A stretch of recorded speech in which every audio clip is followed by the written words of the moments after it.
마리와 매미가 하루 동안 재밌게 잘 놀았습니다. 저녁이 되니까 헤어지기가 싫었습니다. 그래서 매미가 하루살이한테 말했습니다. 내일 또 만나서 놀자. 하루살이가 말합니다. 내일이 뭐니? 매미와 개구리가 1년 내내 함께 재밌게 잘 놀았습니다. 겨울이 가까우니까 헤어지기가 싫었습니다. 그래서 개구리가 매미한테 말합니다. 내년에 또 만나서 놀자. 매미가 말합니다. 내년이 뭐니? 소련 우주인이 로켓을 타고 지구 바깥에 갔다 왔습니다. 지구 밖 우주에서 아무리 눈을 씻고 봐도 하나님이 없더라. 미국 우주인이 로켓을 타고 지구 바깥에 갔다 왔습니다. 나는 그 광대한 우주, 신비로운 우주에서 하나님을 만났다. 오늘 말씀은 창세기 말씀입니다. 창세기는 전체가 50장으로 되어 있는데 내용을 나눠보면 크게 5부분으로 되어 있습니다. 그렇다고 뭐 10장씩 묶어서 5부분은 아니고요. 처음에 한 부분은 창조부터 11장까지 원역사라고 하는데 그 부분이고요. 11장까지입니다. 그 다음 12장부터는 위대한 믿음의 사람들 4사람 아브라함, 이삭, 야곱, 요셉. 그래서 창세기가 크게 내용상으로 5부분으로 되어 있습니다. 특히 요셉은, 마지막 인물인 요셉은 그 창세기의 열매라고 할 수 있습니다. 너무나 아름다운 인생을 살았습니다. 그래서 요셉은 예수님의 모형, 예수님의 모델, 맛배기, 그림자. 많은 부분이 예수님을 예표하고 있지만 가장 특징적인 것 2가지는 뭐냐면, 첫 번째는 자기를 죽이려고 했던 형들을 용서하는 것입니다. 진짜 위대한 용서죠. 2번째는 요셉이 없었더라면 7년 동안 대기근 중에 수많은 생명들이 죽었을 텐데 요셉으로 인해서 살아난 것입니다. 예수님은 이 땅에 오셔서 모든 죄인들을 다 용서하셨고 자신의 생명을 주셔서 많은 수많은 영혼들을 살리셨습니다. 자, 오늘 말씀은 그 첫 번째 파트, 원역사, 1장부터 11장까지 역사 중에서 굉장히 중요한 인물들이 많이 나오는데 그 중에 한 사람인 에녹에 관한 말씀입니다. 에녹에 관해서 별로 기록이 없습니다. 그런데 이 속에 정말 깊은 신비가 있습니다.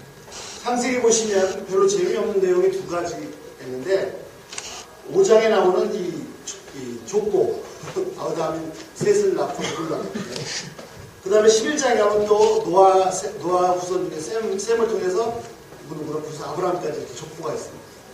그래서 읽어보시면 몇 살에 누굴 낳고 몇 년 살았다, 몇 살에 누굴 낳고 몇 년 살았다, 별 기록이 없습니다. 그런데 별 기록이 없는 것 같은 이 가운데 정말 깊은 진리들이 숨어 있습니다. 언제 한번 또 나눌 기회가 있겠고요. 그 대표적으로 눈에 띄는 진리가 에녹에 관한 말씀입니다. 에녹은 아담의 6대 손입니다. 아담을 기준으로, 아담이 창조된 데를 기준으로 하면은 아담 잔력으로 622년생입니다. 어떻게 계산할 수 있냐면, 자, 아담이 셋을 130살에 낳았죠? 네, 그 다음에 셋이 에노스를 105살에 낳았습니다. 그럼 에노스는 130에 105를 더하면 235년에 태어난 거죠. 이런 식으로 해서 쭉 계산해보면 에녹은 622년에 태어났습니다.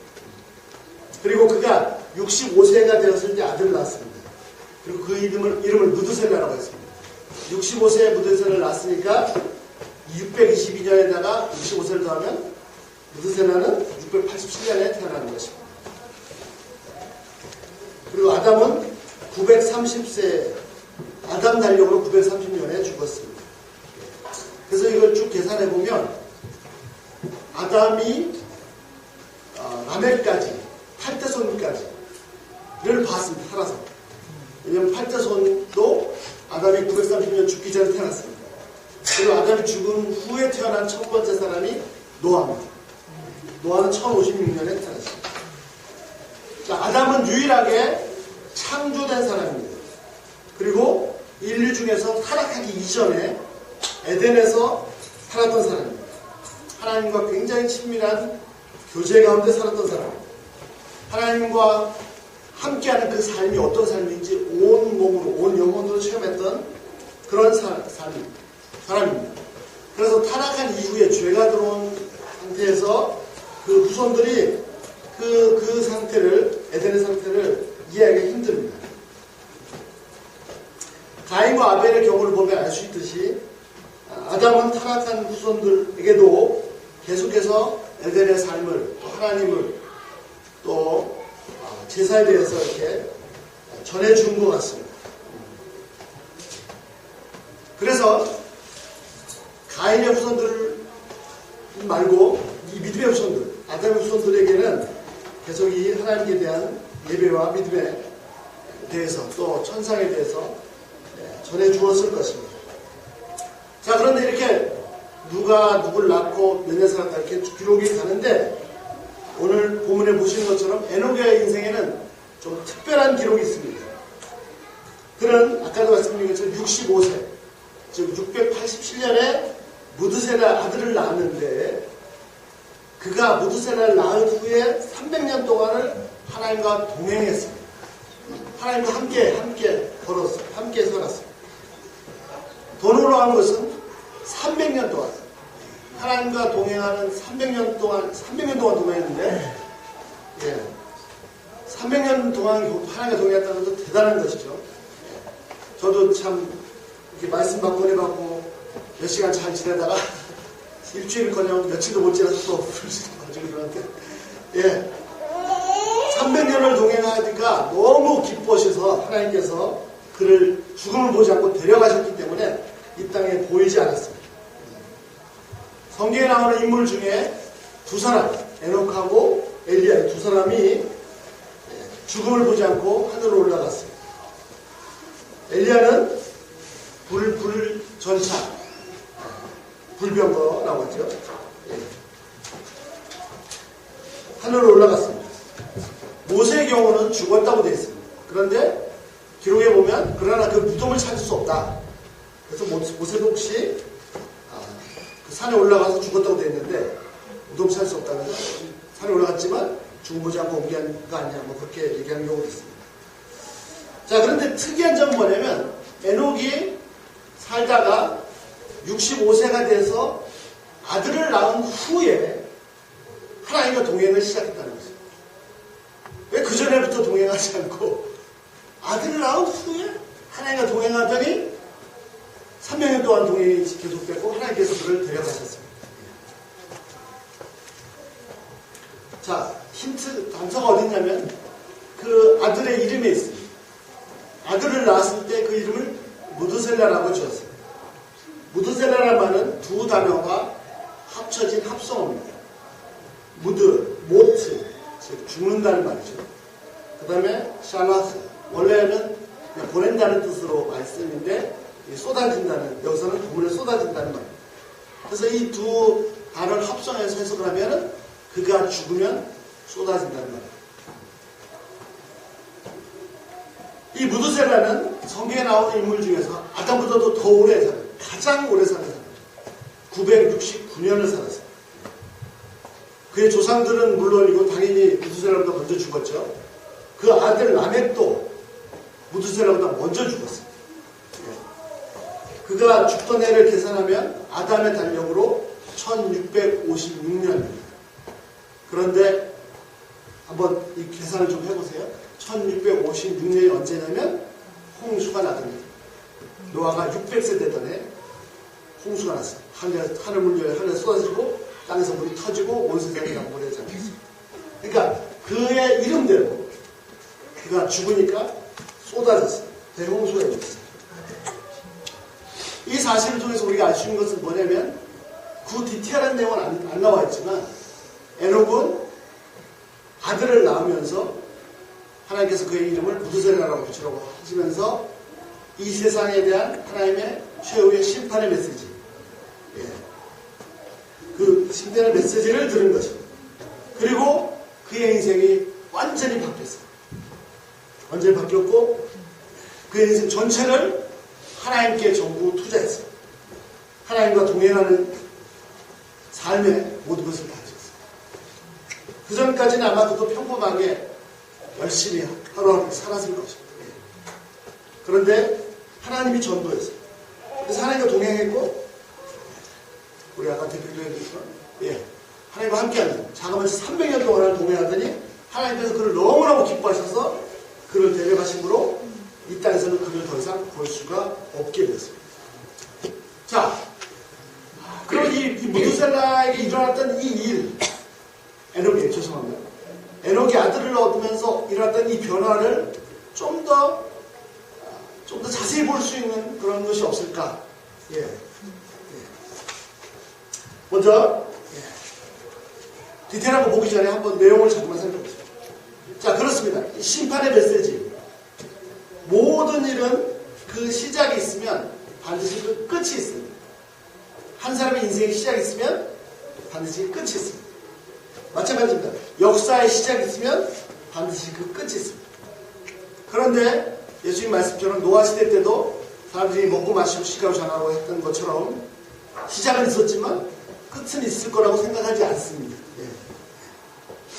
바울도 모세가 고백했어요. 모세의 시가 시편 150편 중에 모세가 쓴 시가 딱 하나 90장 있는데 뭐라고 했습니까? 우리의 연수가 70이요? 강건하면 80이라도 그 연수의 자랑은 수고와 슬픔뿐이요 신속히 가니 우리가 날아가나이다. 우리 정말 하루하루 열심히 삽니다. 그런데 수고와 슬픔뿐이고 날아간다. 미국 와서들은 재밌는 말은 인생이 가는 속도가 객관적인 시간은 똑같은데 주관적인 시간은 너무 다릅니다. 인생이 40대 때는 40마일로 가고 50대 때는 50마일로 가고 60대 때는 60마일로 가고 나이를 먹어서 왜 이렇게 빨리 가는지 정말 인생은 신속합니다. 잠깐입니다. 자, 리니어하게 선으로 쭉 시간을 한번 생각해 보십시오. 영원 전이 있고 영원 후가 있습니다. 그리고 현재가 있습니다. 영원 전부터 영원 후까지 이 시간 속에서 현재를 보면 내가 100살을 살아도 잠깐입니다. 잠깐, 순간입니다. 그런데 이 당연한 사실을 전혀 깨닫지 못하고 알지 못하고 살고 있습니다. 자, 에녹이 65세에 그런 메시지를 듣고 인생이 바뀌었는데 이 바뀐 것을 좀 더 디테일하게 살펴볼 수 있는 예가 한 가지 있습니다. 그 예가 바로 아브라함입니다. 아브라함의 경우는 창세기를 보시면 여호와 하나님의 이름을 불렀다라는 기록이 3번 나옵니다. 3번. 첫 번째는 창세기 12장 8절입니다. 1장 넘어가면 되니까 잠깐 보실까요? 창세기 12장 8절. 거기서 베델 동편 산으로 옮겨 장막을 치니 서쪽은 베델이요 동쪽은 아이라. 그가 그곳에서 여호와께 제단을 쌓고 여호와의 이름을 부르더니. 자, 첫 번째는 언제 하나님의 이름을 불렀냐면 하나님께서 주신 가나안 땅. 그는 어디로 가는지 몰랐습니다. 아니 뭐 가나안으로 갔긴 갔죠. 그러나 매일매일 말씀을 따라서 갔고 어느 날 딱 들어갔더니 하나님께서 여기다 이 땅을 주겠다 라고 하셨습니다. 그 약속 말씀을 받은 직후에 하나님이 제단을 쌓고 하나님의 이름을 불렀습니다. 두 번째는 조금 지나가시면 창세기 13장 4절입니다. 그가 처음으로 제단을 쌓은 곳이라 그가 거기서 여호와의 이름을 불렀더라. 자, 가나안 땅에 갔더니 하나님께서 여기다. 그래서 이제 거기에 딱 정착을 하려고 했습니다. 그런데 여러분 그런 경우가 많죠. 분명히 여기가 하나님이 주신 땅입니다. 약속의 땅입니다. 그러면 내가 순종해서 여기까지 왔으면 하나님께서 복을 주셔서 잘되게 해주셔야 될 거 아닙니까? 그런데 하나님이 분명히 약속의 땅으로 하셨는데 단 그에 처음부터 기근이 들었습니다. 이게 정말 약속의 땅이 맞습니다. 그런데 아브라함이 아직 신앙이 어린지라 뭐 나이는 어리지 않지만 나이는 75세였어요. 그럼 어떻게 했습니까? 이 문제를 하나님과 해결하려고 하지 않고 어떻게 하나 이집트 보니까 저희 나일 강가에 먹을 것이 많구나. 그래서 믿음을 해결하지 않고 자기 방법으로 해결하려고 이집트로 내려갔다가 와이프를 뺏겼습니다. 다행히도 하나님의 도우심으로 아내를 찾아서 많이 찾아서 돌아왔는데 돌아오자마자 어디 갔습니까? 처음에 자기가 하나님께서 나타나셨던 곳, 약속하셨던 그 자리 다시 가서 오늘 13장 4절을 보시면 거기에 다시 담을 쌓고 하나님을 불렀습니다. 하나님의 은혜를 경험하고 자기 잘못을 뉘우치고 회개하고 다시 원래 자리로 돌아온 것입니다. 자, 그런데 세 번째 하나님 부르는 사건은 시간이 한참 흐른 후입니다. 자그마치 25년이 흘렀습니다. 창세기 21장 33절입니다. 예, 중요한 게 한번 같이 보시겠습니다. 창세기 21장 33절. 아브라함은 부엘세바에 에셀나무를 심고 거기서 영원하시는 하나님 여호와 이름을 불렀으며. 창세기 21장 33절. 예.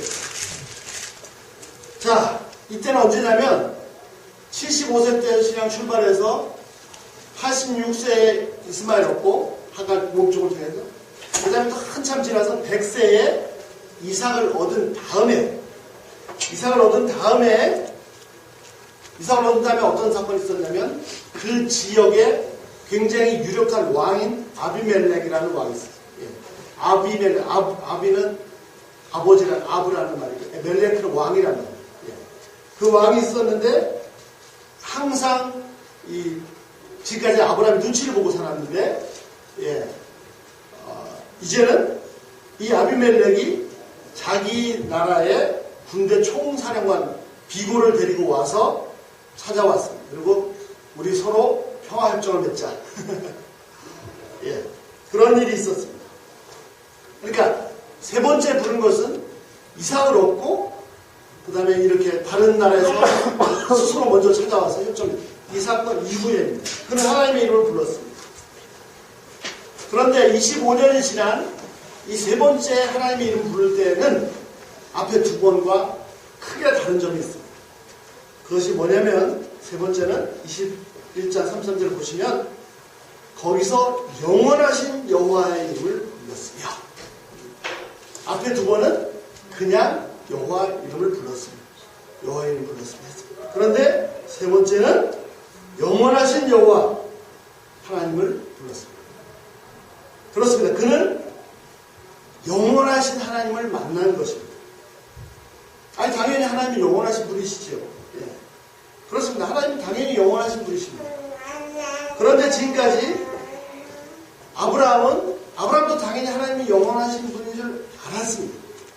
그런데 그의 삶은 하나님이 영원하신 분이라고 알고 인정하고 사는 삶이 아니었습니다. 지금까지 그렇게 살아오지 않았습니다. 무슨 말입니까? 아브라함도 하나님이 영원하신 분인 것을 잘 알고 있습니다. 그런데도 불구하고 그는 그렇게 살지 않았단 말이에요. 무슨 말이냐? 자, 하나님께서 처음에 아브라함을 부르실 때 그에게 축복의 말씀을 주셨습니다. 내가 너로 큰 민족을 이루고 내게 복을 주되 창대케 하리니 너는 복에 그러야 되라. 언제 이 말씀도 정말 예. 근데 그 중에 하나가 뭐냐면 하나님께서 큰 민족을 이루시겠다고 약속하셨습니다. 아브라함으로서는 쇼킹한 충격적인 말이에요. 왜냐하면 당시 아브라함의 나이가 75세였고 아내 사라의 나이가 65세였는데 더 문제는 뭐냐면 자식도 아들이 상속자가 없었어요. 고대 사회에서 상속자가 없다는 것은 뭐냐면 그 집안이 이제 그걸로 끝난다는 말이고, 그 사람들은 뭔지 모르지만 큰 잘못이 있어서 하나님께 저주를 받은 집안이다 라는 뜻입니다.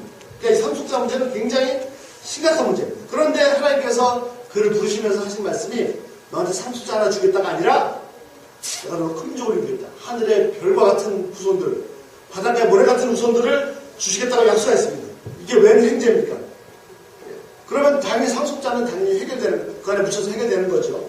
그래서 모든 걸 다 버리고 하나님을 쫓았습니다. 그런데 문제가 생겼어요. 분명히 그것도 하나님이, 신실하신 하나님께서 큰 민족을 위해서 약속을 하셨는데, 아무리 기다려도 큰 민족커녕 제발 상속자 하나를 안 주시는 거예요. 그래서 계속해서 이 문제가 제기됩니다. 조바심이 났습니다. 그래서 계속해서 불만을 가지고 있고요. 때로는 하나님께 이 불만을 토로하겠습니다. 창세기 15장 2절 3절 아브라함이 이르되 주 여호와여 무엇을 내게 주시려나이까. 정말 아브라함이 단단히 화가 났습니다. 나는 자식이 없사오니 나의 상속자는 이 다메섹 사람 엘리에셀입니다. 3절 아브라함이 또 이르되 주께서 내게 씨를 주지 아니하셨으니 분명히 약속하셨잖아요. 근데 왜 씨 안 주세요? 자손 안 주세요? 안 주셨으니 내 집에서 기르는 자가 내 상속자가 될 겁니다. 아무튼 하시오. 예. 내가 우리 집에서 제일 똑똑한 종로 하나 상속자 삼아야겠습니다. 저 큰 민족이 뭐고 다 필요 없습니다. 그의 평생의 문제는 이 상속자 문제였어요. 그리고 중요한 때 평소에는 이렇게 묻혀있다가 중요한 때 불만이 툭툭 터져나오는 거죠. 그러다가 결국은 기다리지 못하고 86세가 됐을 때 아내 사라의 말을 듣고 몸쪽 하갈에게서 이스마엘의 아들을 얻었습니다. 아내들 말도 잘 들어야 되지만 때로는 또 하나님 뜻이 아닌 건 잘 들으면 안 되죠. 예, 하여튼 자, 예. 그리고 잘 보시면 아시지만 이스마엘 얻은 후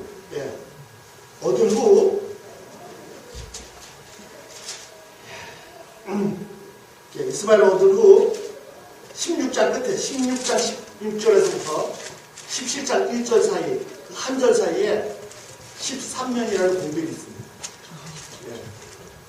그러니까 13년 동안 아브라함이 믿음으로 사는 흔적이 없는, 기록한 게 전혀 없어요. 왜? 이제 상속자 생겼다. 하나님 필요 없죠.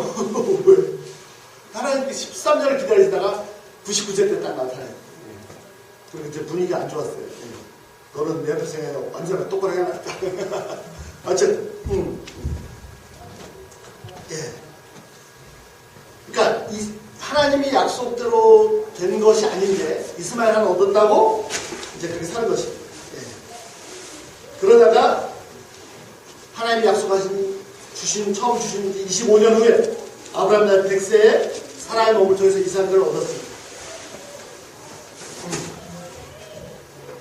이삭을 얻고 나서 아브라함이 정신이 번쩍 들었습니다.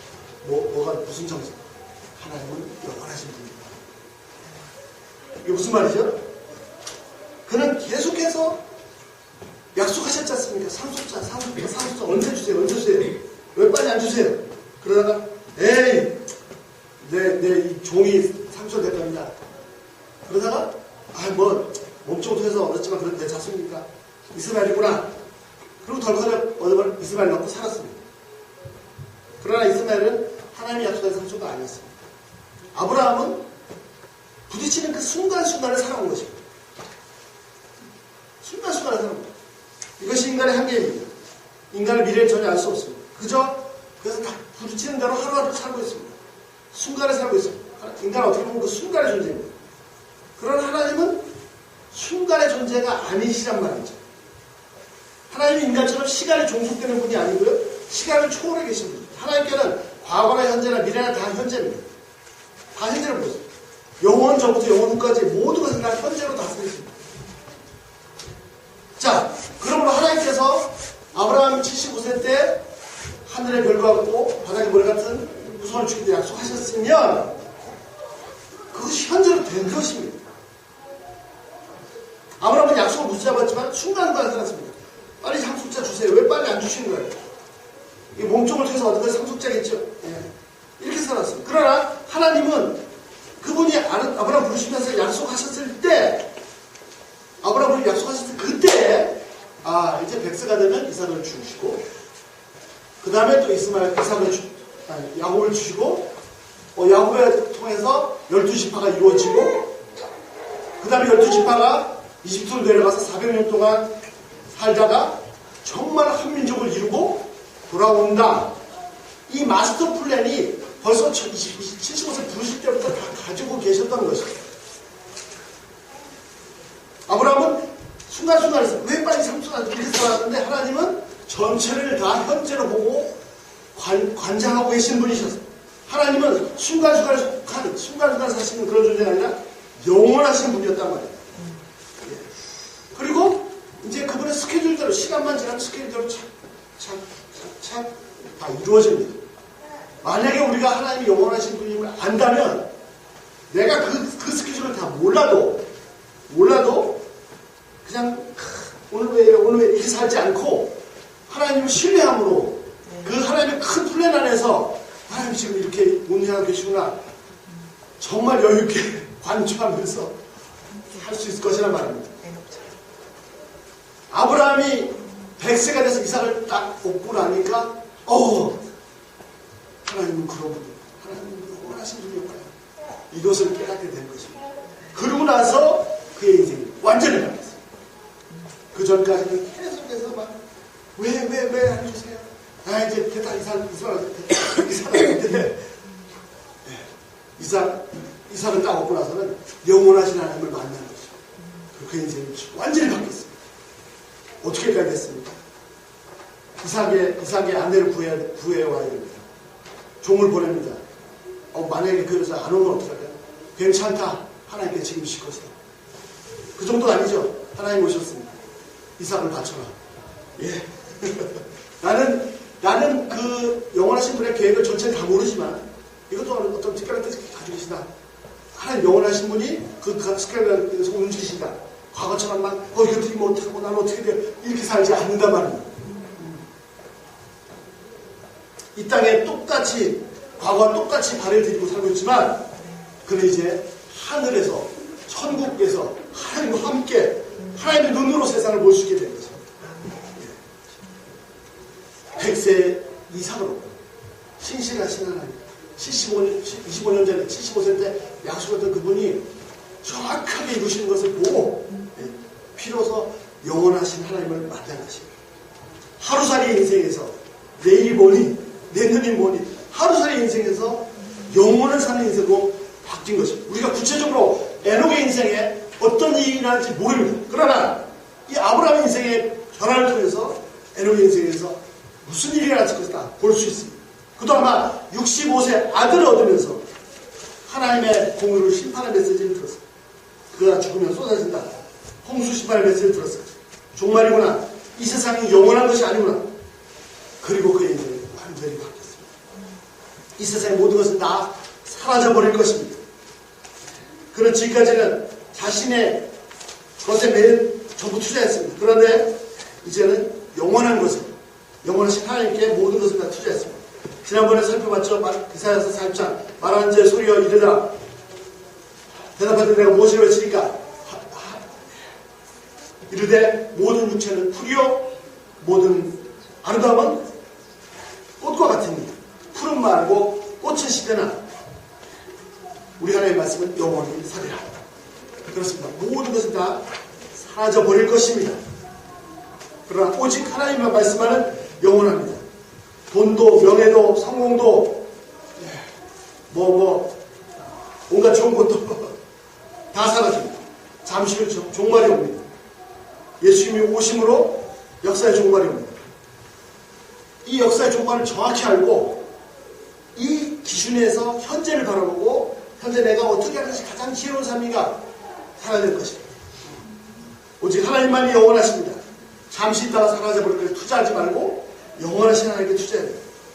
무드셀라를 나온 후 에녹의 삶이 그의 가치관이 완전히 달라졌습니다. 그러나 하나님과 동행하기 시작했습니다. 하나님과 함께하는 삶입니다. 아브라함처럼 그도 몸은 이 땅에 있지만 위에서 전체를 내려다보면서 살 수 있는 그런 삶을 사는 겁니다. 자그마치 300년을 동행하더니 하나님과 너무너무 기뻐져가지고 하나님께서 그를 너무 기뻐하셔서 그냥 데려가셨습니다. 에녹에 대해서 히브리서는 말씀합니다. 11장 5절 믿음으로 에녹은 죽음을 보지 않고 옮겼으니 하나님이 그를 옮기심으로 다시 보이지 아니하느니라. 그가 옮기기 전에는 하나님을 기쁘시게 하는 자라는 증거를 받았느니라. 더 놀라운 말씀 뭐냐면 히브리서 11장이 믿음장입니다. 정말 위대한 믿음의 인물들이 아브라함 법에서 엄청나게 많이 나옵니다. 그런데 11장 전체의 키버스가 중요한 핵심이 되는 구절이 6절인데 이 6절이 다른 사람이 아니라 에녹을 설명하다가 이 6절을 말씀하고 있습니다. 그래서 11장 6절 믿음이 없이는 하나님을 기쁘시게 못하나니 하나님께 나간 자는 반드시 그가 계신 것과 또한 그가 자기를 찾는 자들에게 상 주시는 이심을 위하지라. 자, 우리가 하나님을 기쁘시게 하고자 하는 하나님을 영광스럽게 하고자 하는 삶을 살기를 원합니다. 어떻게 하면 하나님을 기쁘시게 해드릴 수 있습니까? 믿음 없이는 기쁘시게 못합니다. 반대로 뒤집으면 믿음만이 하나님을 기쁘시게 해줄 수 있어요. 또 하나는 지금까지 나온 것처럼 죄인 하나를 회개하는 거예요. 예. 자, 근데 믿음의 내용에 대해서 말했지만 두 가지. 뭘 말씀하시죠? 하나님께 나간 자는 반드시 그가 계시고, 첫 번째. 두 번째는 그가 자기를 찾는 자들에게 상 주신 이신 믿어야할지라. 예. 하나님을 어떤 분으로 믿는 것이 믿음입니까? 하나님을 어떤 분으로 믿는 것이 하나님께서 기뻐하십니까? 첫 번째는 하나님 계신 것을 믿어야 됩니다. 하나님은 계신 것을 믿어야 됩니다. 그런데 죄송합니다. 첫 번째 믿음만 가지고는 부족합니다. 하나님이 계신 것은요, 사탄과 마귀들이 더 잘합니다. 내가 하나님이 계시다고 믿는다는 것, 그 믿음만 가지고는 오히려 사탄과 마귀보다 믿음이 없는 것입니다. 중요한 것은 두 번째입니다. 어떻게? 하나님 어떤 분이십니까? 자기를 찾는 자들에게 상 주시는 분이십니다. 이 표현이 어떤 분이냐면 자기에게 나오는 사람들한테 막 기뻐서 좋은 거를 막 주시는 분이시라는 겁니다. 이것을 믿는 믿음이 있어야 됩니다. 아니 내가 이렇게 죄가 많은데도요. 예. 그래서 하나님이 나를 어떻게 하십니까? 내가 이렇게 죄가 많은데 하나님이 나를 기뻐하셔서 내게 상 주십니까? 예. 그렇죠. 왜? 어떻게? 내가 이렇게 죄가 많은데도 이미 그 죄에 대한 벌을 예수님께 다 쏟으셔서 나를 죄 없다고 하셨기 때문에, 그렇기 때문에 나를 기뻐하시죠. 하나님 어떤 분이십니까? 하나님은 내가 하나님께 나갈 때 나를 야단치시거나 꾸짖거나 아니면 점잖게 거절하시거나 야 그건 아닌 것 같다 하시거나 뭐 그 어떤 것도 아닙니다. 하나님 어떤 분이십니까? 내가 나갈 때마다 하나님께서 상 주시는, 기뻐하시는, 좋은 걸 주기 원하시는 하나님이시라는 이 사실을 믿는 믿음이 진짜 믿음이란 말입니다.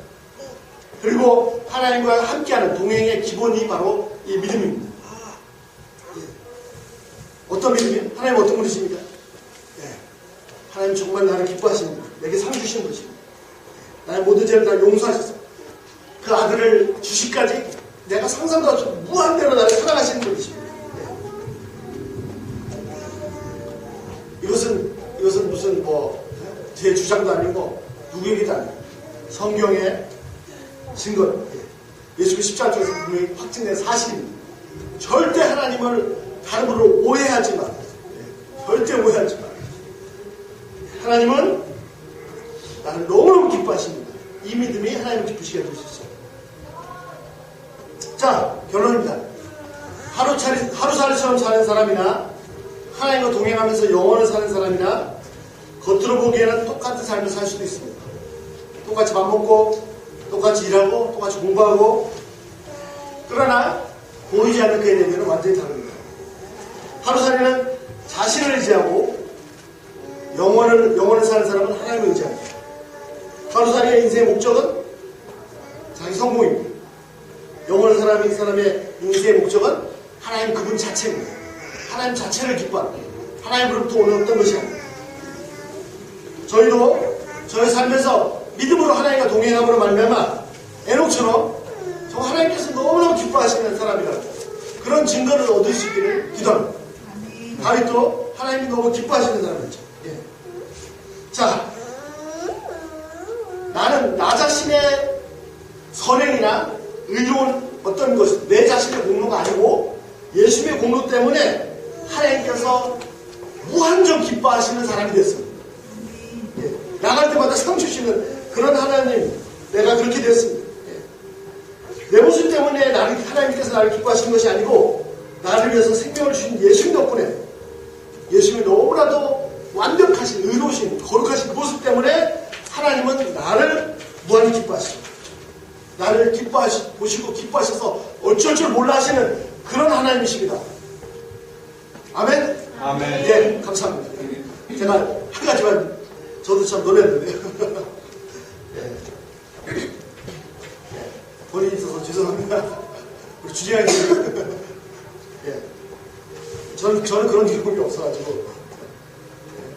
하루는 소망이하고 따로 이렇게 자게 됐는데, 여기 들으셨죠? 소망이 따로 자게 됐는데, 밤새도록 그 소망이 너무 이뻐가지고, 소망이만 바라보다가 밤에 한 잠도 못 잤다고. 예. 하나님이 우리 각 사람을 그렇게 보십니다. 아니 그것 이상으로 우리를 기뻐하십니다. 기도하겠습니다.